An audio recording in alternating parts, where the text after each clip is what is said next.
Қалалық еңбекпен қамту орталығы мен Қарағандыдағы шебер қоғамдық бірлестігінің басшылары қаламыздың бір топ мүмкіндігі шектеулі жандармен кездесті.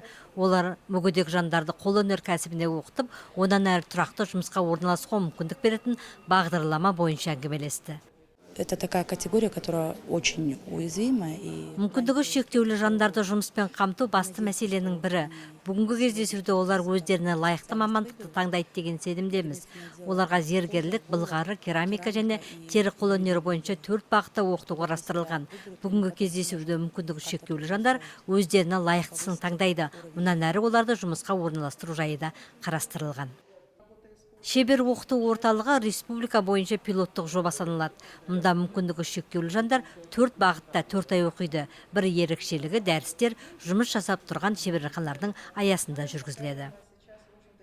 Сейчас мы набираем группы на 4 месяца. Қазір біз 4 ай оқуға топты әзірлеудеміз. Оларға жұмыспен қамту орталығы арқылы қабылданады.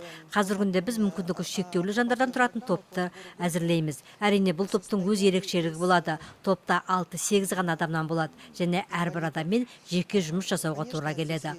Оқудан кейін әрқайсысы өз таңдайды. Не жеке кәсіпкер болады, болмаса жұмысшы болып орналасады. Олег Писоцкий екінші топтағы мүгедек. Ол да бүгін шебер оқыту орталығының мамандарының ұсынысымен танысты. Олар ұсынған 4 бағыттың бірі көңілінен шығып тұр. Бұрын қолөнер мектебінде оқығандықтан Олег осы бағытта оқып, алдағы уақытта жұмыс табамын деген сенімде. А вот художественное, я закончил художественную школу. Менің өзім бұрын қолөнер мектебінде оқығанмын.